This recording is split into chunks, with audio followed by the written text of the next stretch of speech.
joining us. I've been sitting on the sidelines for quite a bit on the funding side after sort of repivoting and starting my remarketing company back in March of last year. But I can just see the waves, and I see the current turbulence in the marketplace. It's a very disrupted one. The banks are just wondering at this point in time what to do and how to do it, and so on and so forth. So, on an average week, I get probably 50 to 100 emails from operators all over the country asking me questions.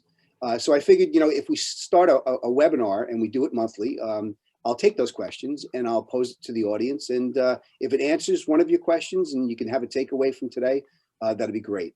I want it to be interactive. I brought in a friend of mine, a business associate, a former limousine company operator, and current M&A expert who's really done a lot of good things for the industry, meaning that he wants you to look and see your company in the future. What does that company look like post-COVID? What are certain things that you should be looking at, including monthly P&Ls, and how to think out of the box in reference to your business and how it's going to come back online in the post-COVID world. So his name is Ken Lucci. Again, he's honored to consider him a friend. He's a business associate. He's helped me in multiple different company concerns. So Ken, why don't you give us a 5-minute introduction on your history in the business, and then we'll get started. Sure. I got in 2007 in Tampa, Florida, from what I would say a totally cold start. Grew to about 5 million in sales, bought 3 companies in that marketplace, sold it in 2015 is when I got my final check. And after that, basically got my business broker's license, and I have a full-time financial analyst that works for me. And we spend our time doing financial forecasting, helping operators with budgets, valuing companies, creating packages for companies to sell their companies, working with qualified buyers and sellers. Happy to say, knock on wood, we've been able to do, at this point, I think it's about 6 transactions in COVID, right in the middle. And people are pretty happy with the results. And that's basically it. Name of the company is drivingtransactions.com. I also have a drivingyouриncome.com, which is chauffeur training, which at some point we'll do a lot more of once we have more chauffeurs. And you've also published a book, right? The first book is called Driving Your Income, and the second book is out, should be out by the end of May. It's called Being a Business Standout. It's more sales and marketing, more broad. So nobody would read a book about buying and selling transportation companies, so I didn't do anything about that. I would, but I'm kind of strange. Yeah. So thank you. I appreciate you joining us, Ken. I'm sure our guest will have some questions for you, and we'll obviously share your contact information. So on a follow-up basis, if they want to reach out to you, they will. So why don't we go to our first slide, Jill?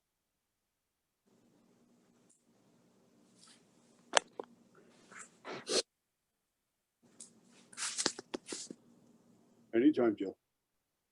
There you go. All right. So, we've been talking about the shutdown, the current slowdown with corporate travel and pretty much all travel. And, I've just been, hounded by people that have said, Eric, what are the banks expecting with regard to my payment stream? And I said, I've been in the lending community over 30 years. And quite frankly, a contract is a contract. So the banks didn't do anything wrong. They didn't cause COVID. They didn't cause the shutdown. This is all, manufactured by the US government and the world. And we're all reacting to it. So, nobody's in a wrong position. Nobody's in a right position. We're just sort of all in the same situation together and trying desperately to work our way through it.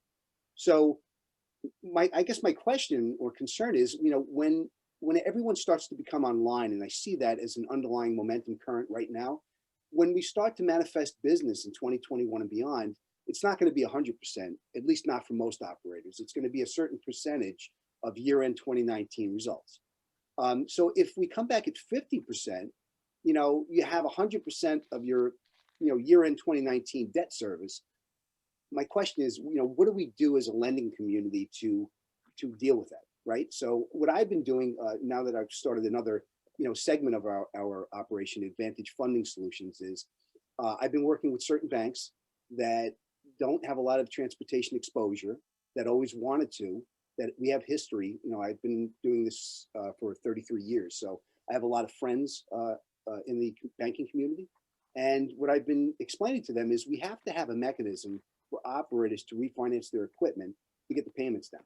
So, it's going to definitely be something that is that we're doing now, that we'll be doing more of in the future. And you really should consider as an operator, because, if you have a brand new motor coach or a brand new limousine and you paid that down to a reasonable equity that we can consider, the asset and equity in today's marketplace, then if you refinance that over a certain period of time, you're probably going to take your payment and reduce it by over 60%. So just food for thought. If it works, great. If it doesn't work, that's fine too. But there are different ways that you can work with your lenders. Some lenders won't do it. They just haven't done it in the past. They won't do it in the future.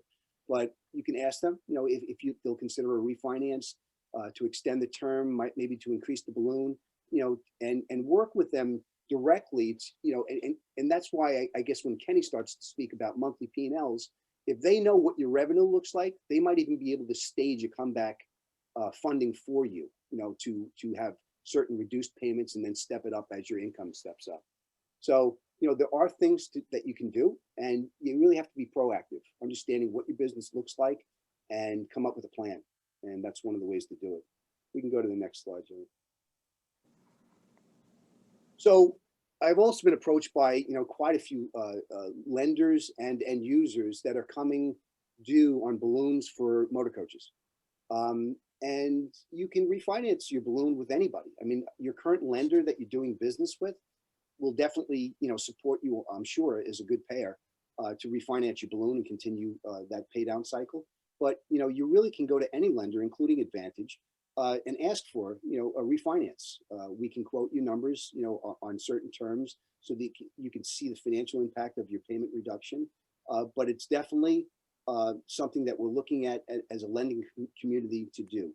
So if you have a balloon coming due and your bank is no longer in the transportation market and they tell you to go elsewhere, there are plenty of opportunities to do that. Again, so long as the balloon is in line with what the post-COVID value of the equipment is. And more than likely it will be. So Ken, do you have anything to say about that on the refinance terms? Have you been approached by different transportation companies with that?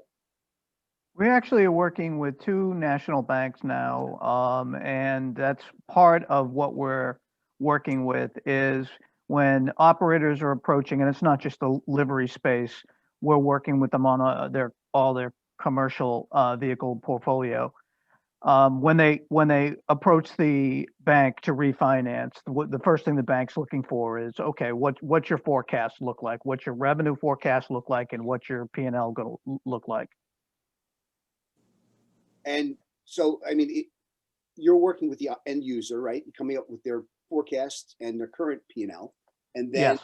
I mean, what have the solutions that you've seen work? I mean, have they presented something?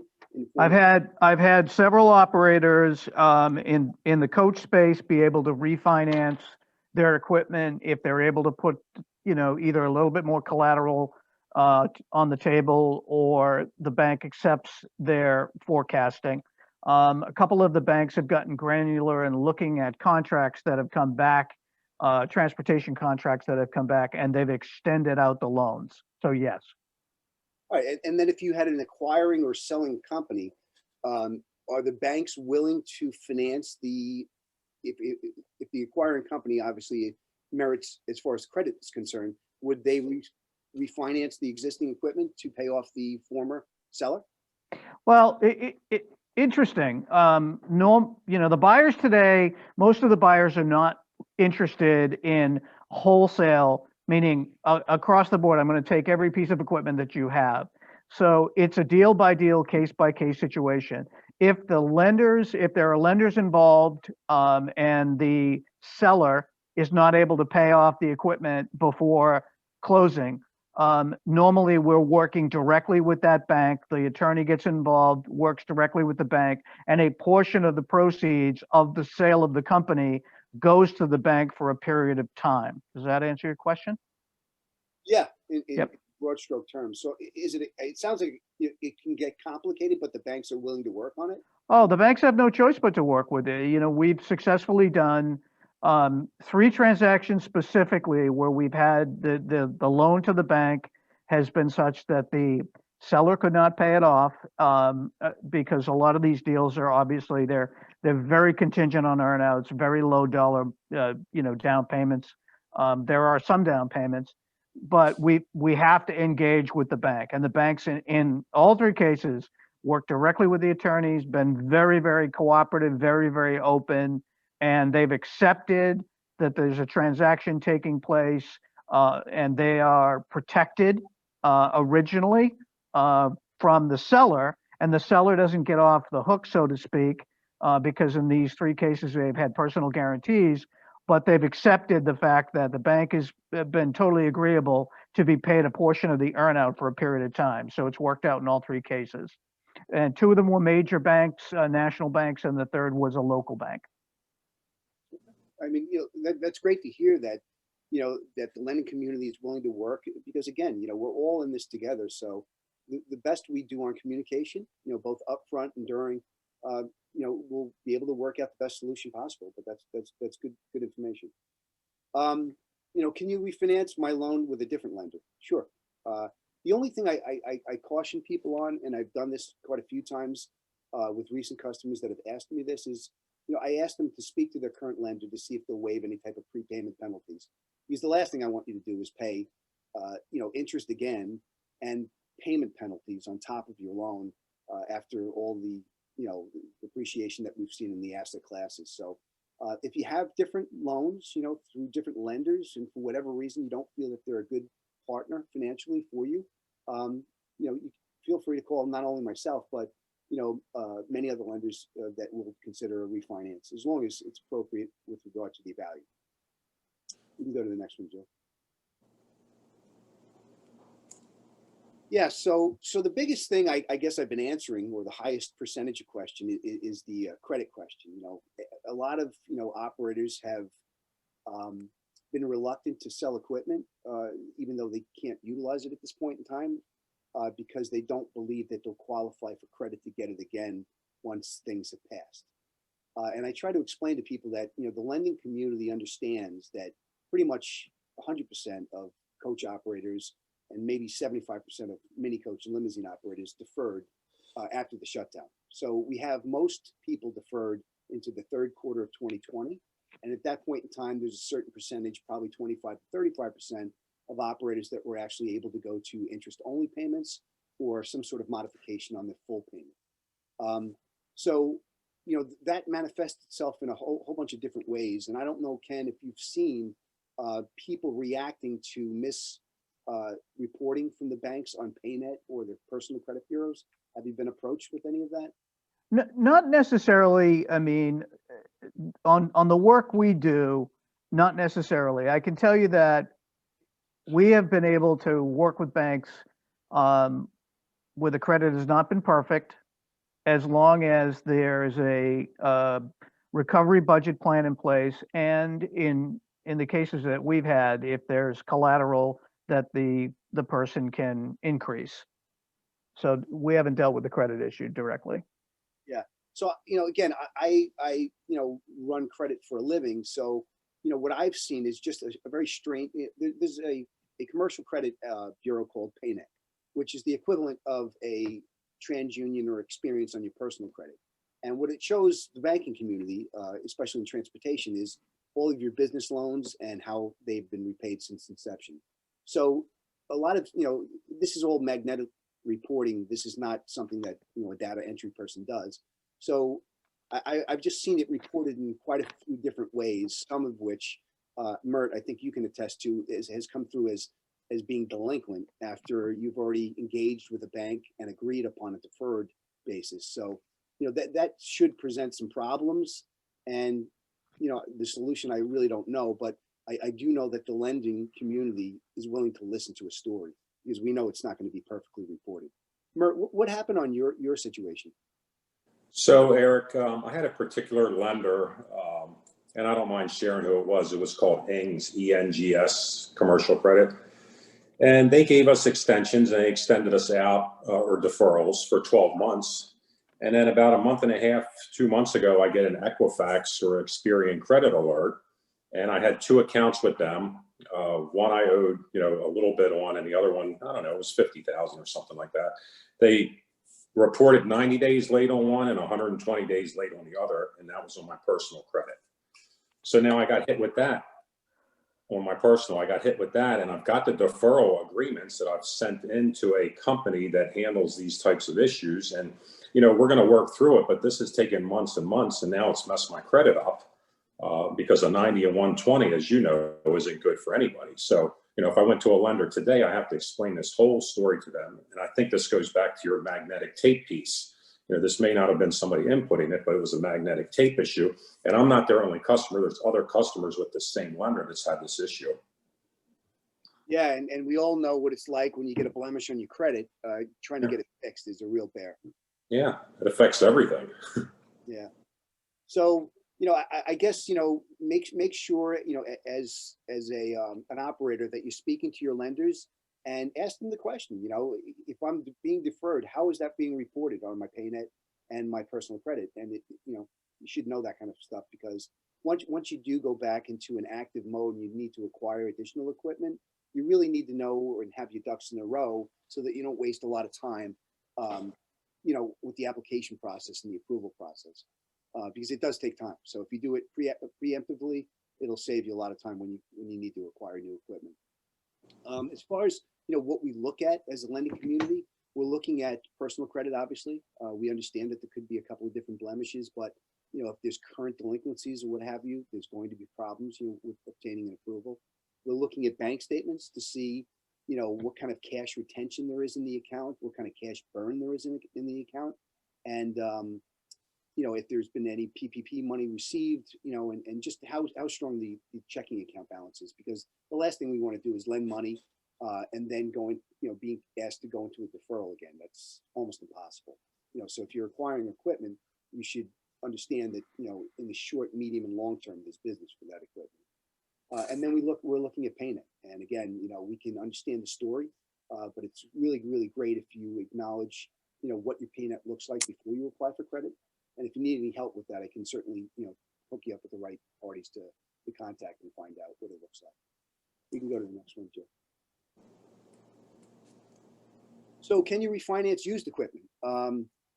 Unfortunately, the reaction to the shutdown is going to be dramatic with regard to certain asset classes, because it is what it is. We don't have a lot of corporate business coming back. Hopefully we get some of that in the third and fourth quarter of 2021. Otherwise, I've heard forecasts out to 2025, which I think is a little bit pessimistic. But until the large crowds start coming into the large convention halls, we're going to have a certain percentage of need for large transportation moving equipment. So there's going to be opportunities out there to buy used equipment for operators that need it. And we finance, anything up to 10 years old, typically in motor coaches, and everything up to 5 years old in the other asset classes, including limousine, stretched SUVs, minibuses, and limo buses. So there's definitely an opportunity to finance the used equipment. And, we just look at the asset valuation to determine, what kind of term and what kind of amount we can do. We can go to the next one, Joe. Yeah, so lenders, primarily are looking for sustainability. They're looking to see that you understand what your business is and how it's been affected by COVID, and then what type of strategies you've utilized to go forward.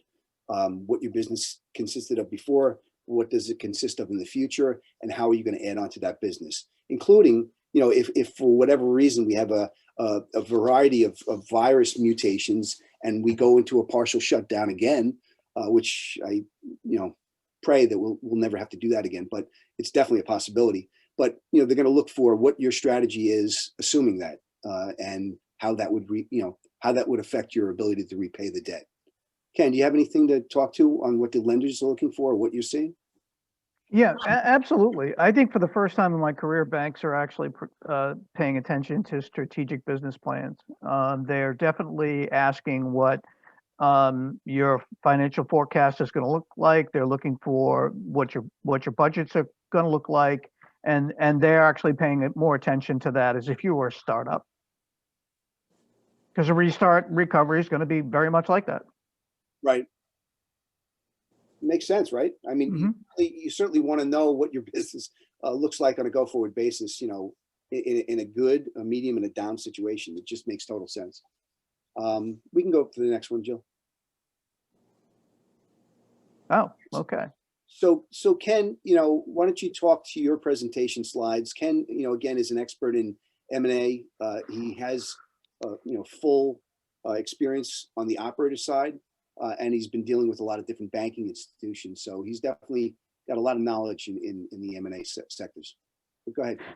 Thanks. And we actually have banking clients specifically that picked us up because they liked the fact that they liked our analysis on um, that we presented on behalf of operators. That what does their fleet look like today, and when is their fleet going to start making money? So we've done a tremendous amount of financial forecasting, top line revenue return forecasting, that these banks have become comfortable with. So they are recommending us as they evaluate all of their portfolios. The second kind of client we have a couple of large networks and some good sized regional companies, and we're doing budgeting and financial forecasting with them. And I can tell you that the most important thing the banks are going to look at is what is your monthly cash burn and what's your cash position. And this slide is very straightforward. We unfortunately the expenses as the business starts to recover, and let's just say it gets to 20% of 2019 numbers or 30% of 2019 numbers, whenever your market starts to open. Unfortunately, your expenses are going to come back faster than your revenue, your insurance payments, et cetera, et cetera, et cetera. So the idea is to create a forecast out until 60-month typical forecast, and what is your revenue return going to look like, get granular on categories, and then what is your budget going to look like. And the definition of creating enterprise resilience is very straightforward. It's, are you going to need more capital to infuse into the business each month in order to bridge that gap? When we look at companies, and the banks definitely want to see this, they definitely want to look at what your financial forecast looks like. They're going to look at how long is it going to take for what percentage of revenue to return, and how protected is their collateral. Look at it this way. They'd rather work with you on your collateral or on your vehicle, especially if it's existing and you want to refinance it, than take it back at a loss. Okay, so they're all looking for financial forecasting. I cannot encourage monthly P&Ls enough. I've been shocked to step into companies that have been looking either to bring us on to sell them or bring us on to create these forecasts that have never kept monthly P&Ls. So there's going to be a need coming out of this, I think, for an increased financial acumen in the industry, because the banks are no longer they're not going to write based on, okay, the guy's going to put 20% down, and I know we're going to be on the vehicle. I know that we're going to be protected if, God forbid, we had to take the equipment back. The floor on what equipment is worth is, and Eric will tell you this, it's very shaky. So banks are going to be very scrutinizing every bit of dollar that they lend out today. So the best advice I can give people is, now that your businesses, or now that the businesses are in a suppressed operational infrastructure, suppressed expenses, you've laid off a bunch of people, you've cut way back. Now let's recast the business. What is the revenue going to look like? I'm working with an operator right this second who's gone completely virtual. He's gotten rid of his buildings in 2 locations, and he's literally going virtual with 90% of his fleet. He's kept keeping only a certain category. So what his expense categories look like is very, very favorable. So monthly P&Ls, a revenue forecast model, as well as what is a 60-month budget going to look like. Next slide, please. So this is a pretty good, again, an indicator is tracking your revenue by income category over the next 12, 18 to 36 months. Some banks are looking for 60 months. And they don't expect 25% growth month over month. They know that there's going to be little increments, and think along the lines of this is like you're restarting your business from scratch. And you have to have a very, very good story to tell and a very, obviously capital reserves to get you to that magic point.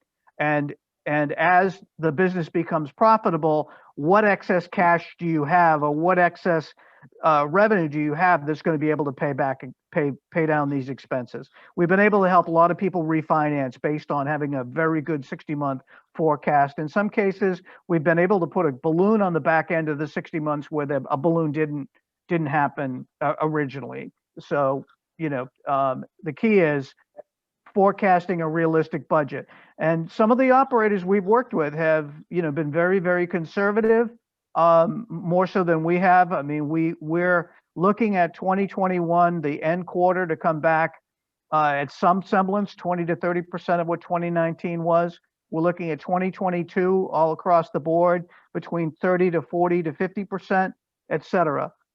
So the key is to be realistic. And, the last person you want to lie to is your lawyer or your banker. Next slide, please.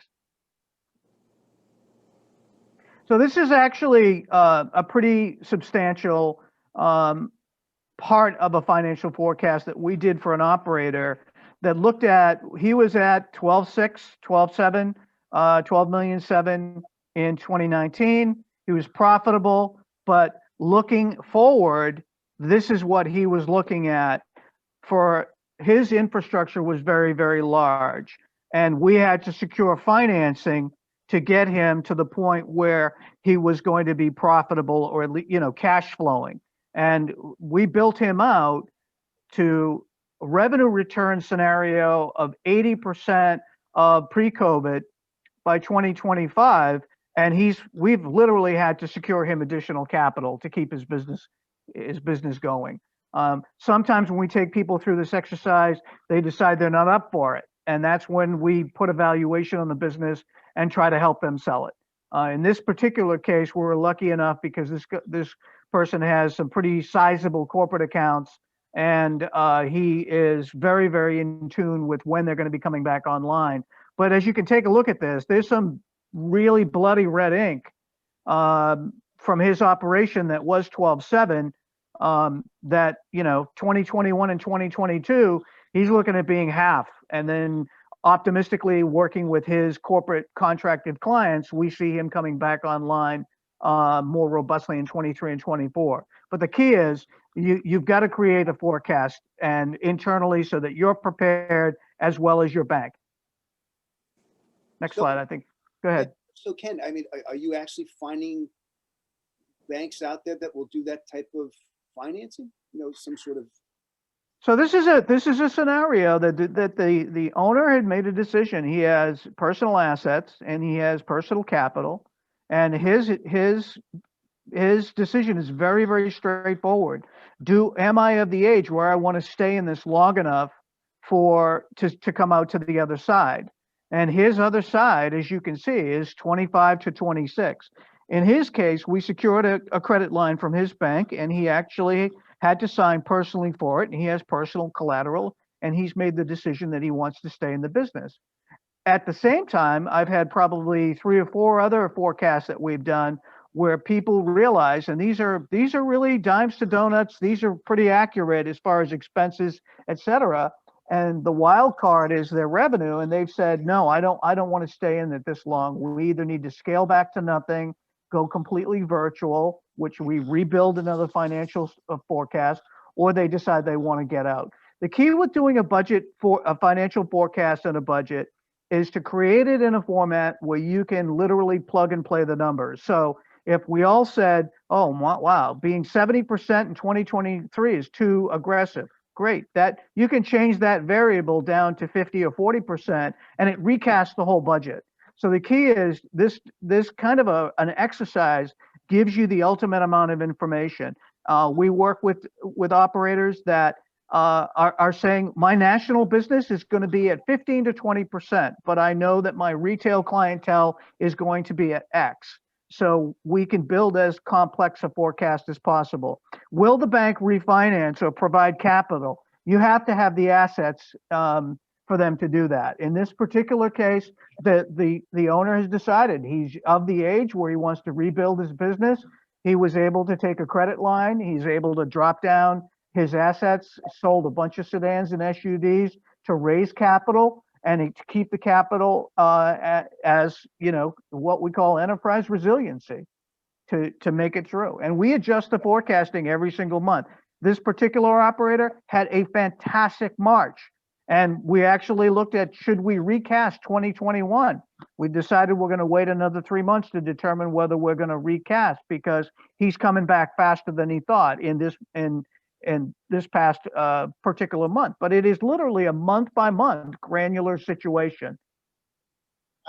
I think that's the only way you can look at it, because No. things change on such a rapid basis that you said 60-month assumptions. In my best years, I couldn't forecast what was going to go on 5 years from now. So, that's obviously, a guess. But, when we have this changing kind of, atmosphere, it's just imperative to look at the stuff, like you said, granularly and monthly, because things change just way too quick. Well, I'll give you an example. I have a client that does corporate. He has corporate shuttling. And he got a phone call basically that his corporate shuttle client is coming back in September.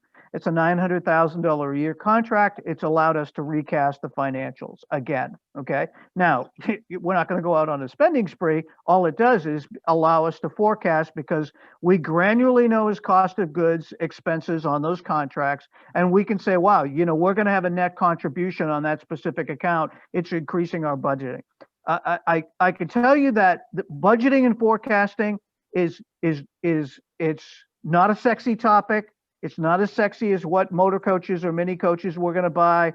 But I can tell you that coming out of this, the industry itself has got to focus more on budgeting, forecasting, and improving the financial acumen of all of the owners, all the operators, and managers. I had a class with a network operator, and I brought in all his managers, and we did literally department P&Ls so that they understand their net contribution, their department's net contribution. And for smaller operators, it's asset contribution. How much money are you making on all your sedans at the end of the year? What is that contributing to your bottom line? If all you're doing is taking cash in and bringing cash out, you've got to evaluate each particular asset class. Not to get off on the subject, but we look at it and we evaluate each asset, and we tell the operator, if you go 3 months in a row where that piece of equipment is not covered itself, it's not at least broken even, why are we keeping it? We need to evaluate why we're keeping it. Some people say that's a little bit short-sighted on 3 months. I don't think so in this market. It's a case-to-case, month-by-month scenario. Last point I'll make. Nowhere are we forecasting that we're going to return above 80% of 2019's numbers. I think that all of our businesses are going to be permanently affected, or at least semi-permanently affected, by at least 20%. We're going to have clients that aren't going to come back. We're going to have clients that don't use chauffeur transportation. We're going to have clients that switch to Zoom. So it is critically important that we not fool ourselves into thinking that the heydays of 18 and 19 are going to return somewhere in 25 and 26. We don't think it's going to happen based on all of the groups that we talk to and communicate with every week.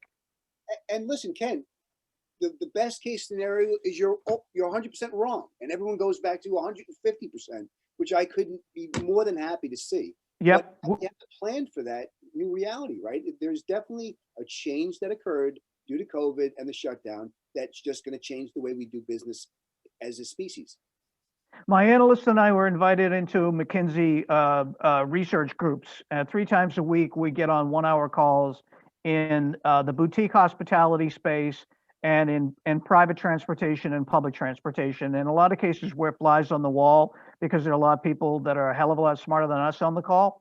But in all cases, they're saying the same thing, that the ratios are going to be, we have to look at what the permanent changes to our business are going to be. In all cases, and the hotels feel the same way. They just think that certain corporate travel class, they're going to lose it. A lot of them are not coming back. It is what it is. You know, Yep. we'll just have to deal with it as we see it coming. I think that's my last slide, Jillian, isn't it? Yeah, that's your last slide. Yep. Thank you. But listen, great information, Ken. You know, I always appreciate your professionalism, and you certainly, you know how to ask the questions as an operator, so that as a financial analyst, you know, you can come up with real good solutions. So I appreciate your insight and all the information you've given. Thank you. So I know there's some operators on the webinar today. I'd be more than happy to answer any questions you have. You know, we have some larger operators here and some smaller operators. So it's always great to share information in a group setting. So I'll take any questions you have. And if there's none, we'll continue our day. Eric, did you see the chat about the value of the equipment? Let me see. So Ginny, no one seems to be able to put a real value on the equipment right now. It's a great question. As a, you know, an asset remarketer and somebody that's understood the assets that he's lent to for 33 years, if you asked me, you know, that direct question on certain assets, I couldn't give you a specific answer. We have a lot of things that are pending, right? We have, you know, the finance community still in a deferral mode. A lot of lenders have deferred customers out to June 2021. So, you know, that day of reckoning really hasn't occurred yet, especially for the larger assets. What I can tell you is we've seen on the remarketing side movement in motor coaches, albeit at depressed values. We've seen movement on pretty much anything that's retail limousine style, whether it be stretch limousines, stretch SUVs, or limo buses.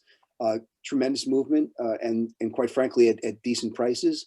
And we've seen anything from 31 passengers and under with an attractive buyer set. So if you need, you know, specific stuff, you know, please feel free to call me. I'll share my phone number and I'll help you as best I can.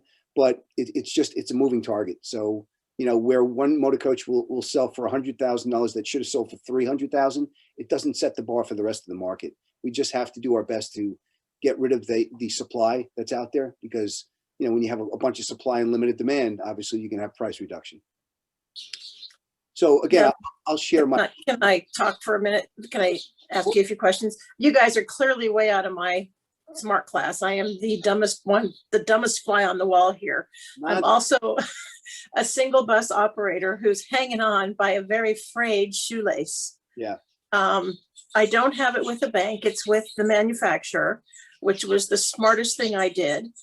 But most of my clients are schools, and schools are closed by the time California reopens. Yeah, you'll lose those. So, yeah.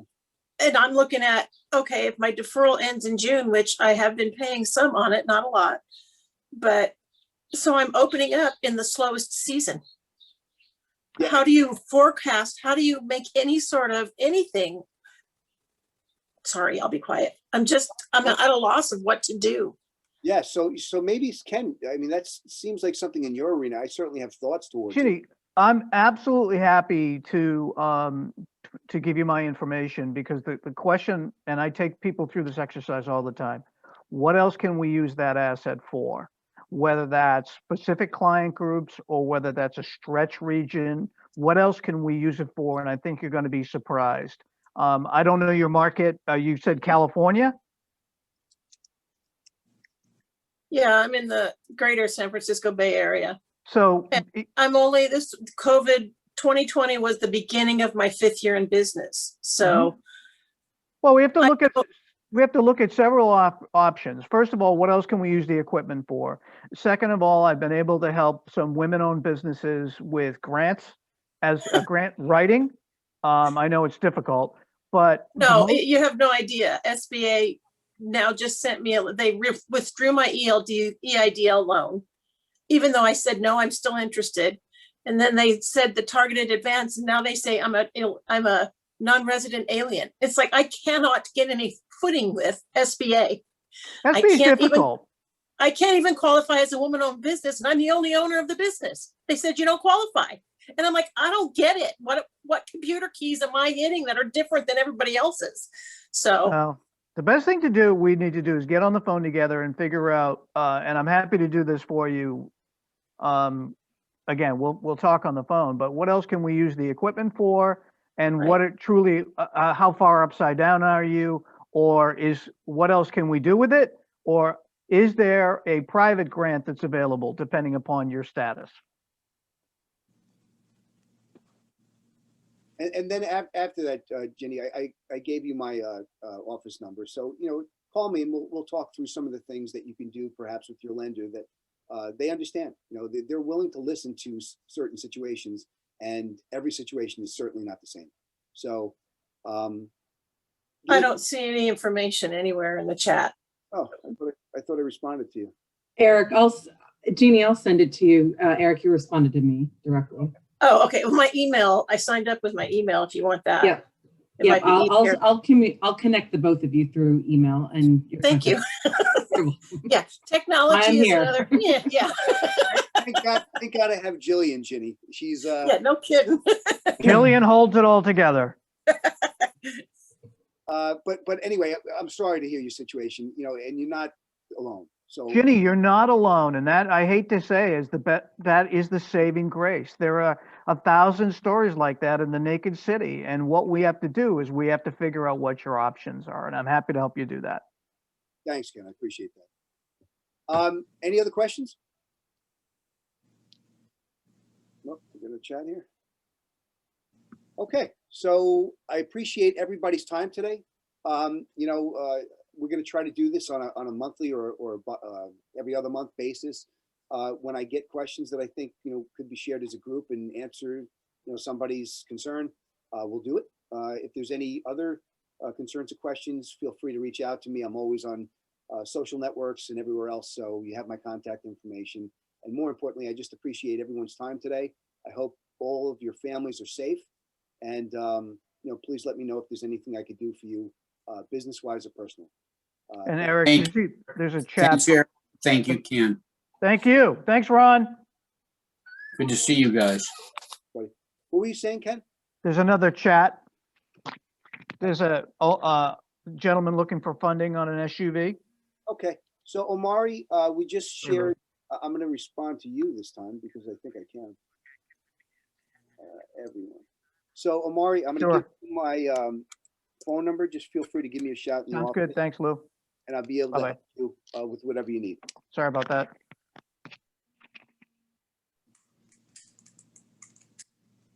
All right, Jillian, I think we're done for today. Thanks, guys. Yeah, we're good. Everyone have a wonderful. Thank you, everyone. Thank you, everybody.